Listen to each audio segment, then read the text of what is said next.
mình rồi hindi biết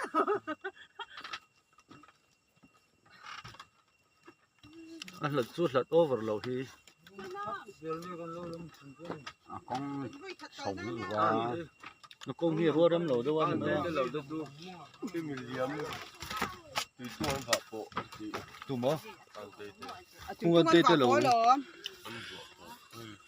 thế chứ mỏ khi mình mua lịch liếm ở trong sốt tầm cái là mua chơi chủ mỗi gì đó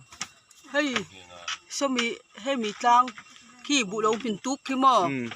khi mi liếm chụp cả hết tại hết mi lùi cor chầu tùy tung cả mạ kia này mấy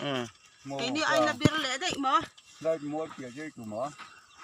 hey con lâu bịa chia hiu lên thì ngà bịa lên số đâu làm mồi để bị cái tên nhìn tờ xấu khi bung khi lấy thiang cái tên lâu này chúng em tùy khác phép này như tôi bây giờ nó có lần lộn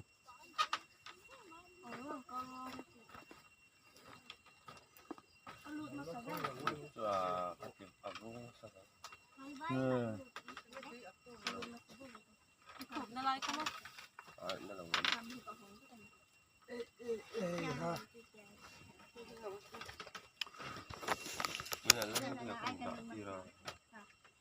tin rồi tin rồi